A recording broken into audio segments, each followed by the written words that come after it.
భారతీయుడు 2 సినిమా గురించి and most importantly సినిమాలోని పాటల గురించి మనతో మాట్లాడడానికి the most happening choreographer, dance choreographer Johnny master is here. Master ఎలా ఉన్నారు? సో భారతీయుడు 2 అంటే ఈ సినిమా పేరుని పలకడం కూడా చూసారా, భారతీయుడు 2 అని అనలేం, భారతీయుడు 2 అనాలన్నమాట. భారతీయులు కాబట్టి ఆ గర్వం ఉంటుంది, ఆ ప్రేమ ఉంటుంది, ఆ సినిమా అంటే ఆ ఇష్టం కూడా ఆ రేంజ్ లో ఉంటుంది. ఫస్ట్ ఆఫ్ ఆల్ భారతీయుడు సినిమా ఫస్ట్ రిలీజ్ అయినప్పుడు మీరు ఏం చేస్తూ ఉన్నారు? నేను ఊర్లో మెకానిక్ పని చేసుకున్నా. మెకానిక్ పని చేసుకున్నది. అది ఎంత చిన్నపిల్లలు నేను. సో చదువు లేదు, ఓకే చదివాం, అంతంత మాత్రం చదివా, బట్ మెకానిక్ పనిలో ఉన్నాను.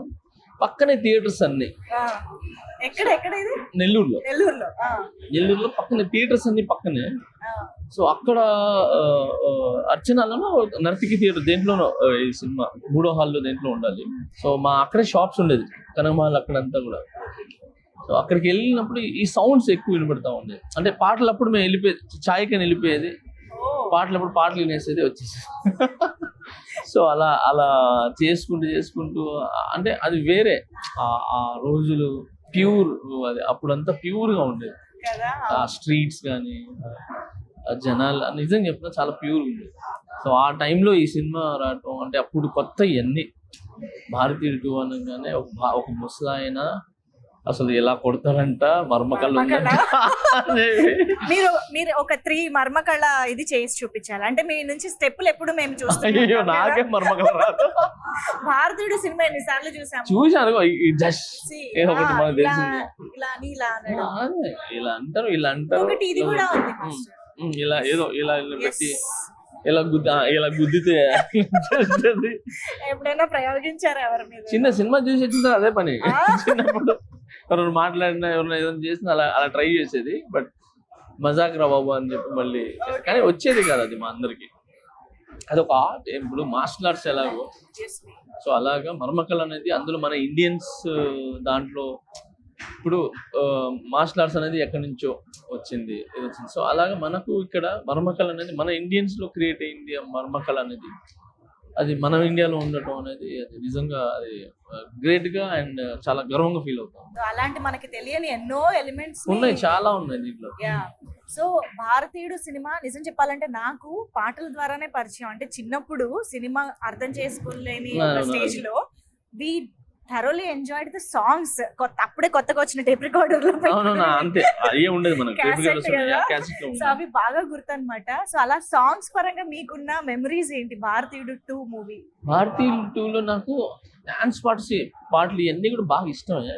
కానీ దాంట్లో నాకు ఎప్పటికీ గుర్తుండిపోయేది, హార్ట్ టచింగ్ గా బాగా ఇష్టంగా ఉండేది, ఆ డబ్బుల్ని పడవలుగా చేసి వదిలేసి, అంటే ప్రేమ ముఖ్యము, అంటే అంటే ఎదుటోళ్ళ కళ్ళల్లో సంతోషం అది ముఖ్యం, డబ్బులు కాదురా అని చెప్పి అప్పట్లో 500 తను చేసి వదలటం అనేది, ఆ యొక్క మాంటేజ్ అనేది అసలు చాలా చాలా ఇష్టం నాకు.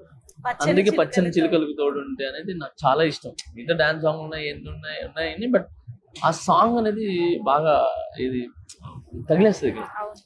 సూపర్ సాంగ్ అది నాకు ఆ సినిమాలో మెయిన్ పార్ట్. అంటే మనసులో ఉండిపోయే పాట అంతే. పచ్చని డాన్స్ మనం ఈ అదిరేటి డ్రెస్ వేస్తే ఇవన్నీ కూడా మనం ఎంజాయ్ చేస్తాం, అన్ని చేస్తాం, కానీ గుర్తుండిపోయేది అంటే పచ్చని చిలుకలతో ఉంటుంది.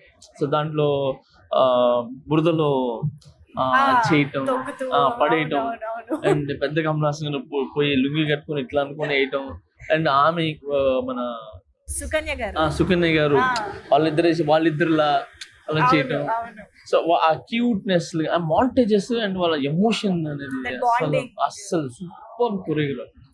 ఇప్పటికీ అలా కళ్ళ ముందు చాలా మంచి కొరియోగ్రాఫ్, నాకు చాలా ఇష్టం. సో ఇప్పుడు కమింగ్ టు భారతీయుడు 2, ఫైనల్ గా మీరు భారతీయుడు 2 సినిమాలోని పాటలకి కొరియోగ్రఫీ చేయడం అసలు ఎప్పుడైనా ఎక్స్పెక్ట్ చేశారా? Did you? అయ్యో నేను చేయలేదు, ఇమాజిన్ ఆర్ నేను చేయలేదు. కానీ నేను ఏంటంటే మిస్ అయినా ఈ 2 మేబీ 3 ఏదో అనుకుంటున్నారు, నాకు తెలీదు. దాని నుండి చేస్తాను. బట్ దీంట్లో ఒక సాంగ్ అయితే నేను కంపోజ్ చేశాను స్టేజ్ మీద. అసలు చాలా చాలా బాగుంది. అమ్మాయి సాంగ్. అప్పట్లో మనకు ఓపెనింగ్ సాంగ్ ఎలా ఉంటుంది అలాంటి song. Shakalaka baby. Oh, so yeah. ఆ జానర్ లో ఉండేదే. బట్ అది డిఫరెంట్ సాంగ్, ఇది డిఫరెంట్ సాంగ్. సో ఈ సాంగ్ కూడా పెప్పీగా ఉంది, బాగుంది. సో మొత్తం ఫారినర్స్ ని పెట్టి నేను స్టేజ్ మీద పర్ఫామ్ చేపిస్తున్నాను. Wow, wow.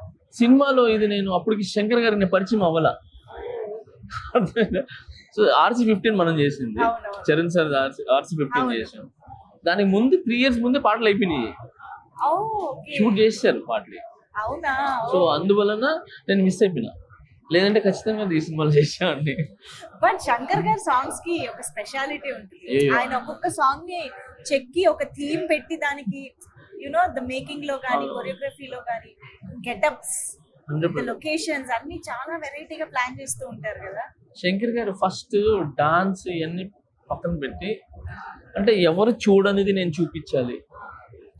అది మ్యూజిక్ కావచ్చు, లేదనంటే సెట్ కావచ్చు, ఏదైనా డ్రెస్సులు కావచ్చు, మేకప్ కావచ్చు, లేదంటే పాటలో స్కీమ్, ఒక స్టోరీ కావచ్చు. అవునవును. సో ఇవన్నీ ఎవరు చూడని కన్ను నేను చూపించాలని ఎప్పుడు థింక్ చేస్తుంటాను. సో నేను RC-15 కూడా వర్క్ చేసినప్పుడు సేమ్ ఇదే, అంటే ఇది వద్దు, ఇంకేదైనా చేద్దాం అని ఆయన నాకు ఐడియాస్ ఇస్తుంటే నేను ఈయనకి ఆడ నుంచి వస్తున్నారు బాబు ఇంత ఐడియాలో మన బుర్ర. ఫస్ట్ శంకర్ గారు ఒక ఐడియాతో వస్తారా, అవును. ఈ సాంగ్ ఇలా చేద్దాం, ఒక ఐడియా కాదు, అన్ని అవునా? ఐడియాస్ వస్తారు, అన్ని తీసుకుని వస్తారు. మేము దాంట్లో ఏం సెట్ చేయాలా, ఎలా సెట్ చేయాలా అని చెప్పి. But easy, okay. అక్కడ proper technician, proper hard work, talented ఉన్నాడు అనుకోండి, వాడికి చాలా ఇష్టపడుతుంది ఆయన చెప్పి, అంటే ప్యాషన్ అయిపోతాడు తనకి. ఎందుకంటే అంటే కొత్త తను నేర్చుకోవచ్చు, తను కూడా ప్రూవ్ చేసుకోవచ్చు. సో శంకర్ గారితో వర్క్ చేసే అవకాశం దక్కింది, కమల్ హాసన్ గారితో చేసే చేయలేదు. అవకాశం మిస్ అయింది. But no problem. బట్ సినిమాలో చేయకపోయినా అవును, Manifesting India 3, yeah. ఖచ్చితంగా దాంట్లో చేస్తాను, నమ్ముదాం. కలిసారా happy. ఎప్పుడైనా కమల్ హాసన్ గారిని?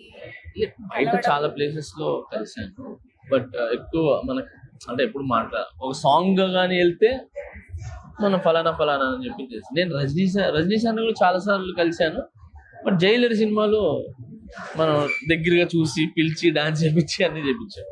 సో ఎప్పుడైనా ఏంటంటే కమల్ హాసన్ గారిని బయట కలిసాను కానీ వర్క్ చేయలేదు. మీకు ఒకవేళ అవకాశం దొరికితే ఇలాంటి జానర్లో సాంగ్ వస్తే బాగుంటుంది అని ఏదైనా ఒక డ్రీమ్ అలా అనుకోవడం ఏదైనా ఉందా? నాకు కమల్ హాసన్ గారితో చేస్తే దశావతారాలు ఒక సాంగ్ చేశారు, కాంతారా లాంటి కైండ్ ఆఫ్. ఆయన చేసింది దశావతారాలు అలాంటిదే ఒకటి ఉంటది.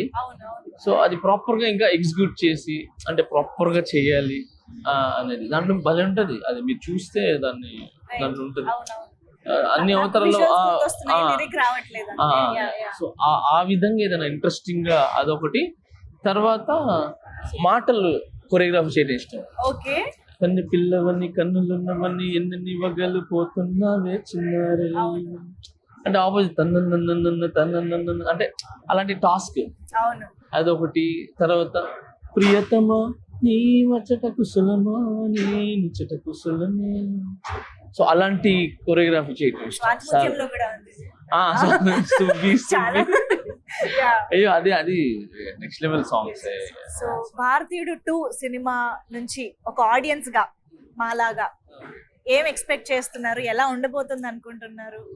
అంటే నేను భారతీయుడు 2 నుంచి నేను ఎక్స్పెక్ట్ చేసేది ఏంటంటే, ఈ సినిమాతో దాంట్లో కరప్షన్స్ ఈ సినిమా వచ్చిన తర్వాత ఆల్మోస్ట్ కొంచెం మారింది. భయపడ్డాను అనమాట కొంచెం. ఏది ఎక్కడో అంటే భయపడటం కావచ్చు, లేదంటే లేదా మన ఇండియా మనం చేయకూడదు అనొచ్చు, అంటే ఇది తప్పు కదా అని చెప్పి 100లో 10% అయినా ఏదైంది. ఈ సినిమాతో కూడా అలాంటి మెసేజ్ వచ్చి జనాలకి ఉపయోగపడి మారేది, అలాంటిదైనా మెసేజ్ వచ్చి పబ్లిక్ హ్యాపీగా ఉండి వాళ్ళ లైఫ్ బాగుంటుందని ఎక్స్పెక్ట్ చేస్తాను. Amazing, Master. Very nice talking to you. All the very best for future endeavors kuda. Thank you so much. Thank you.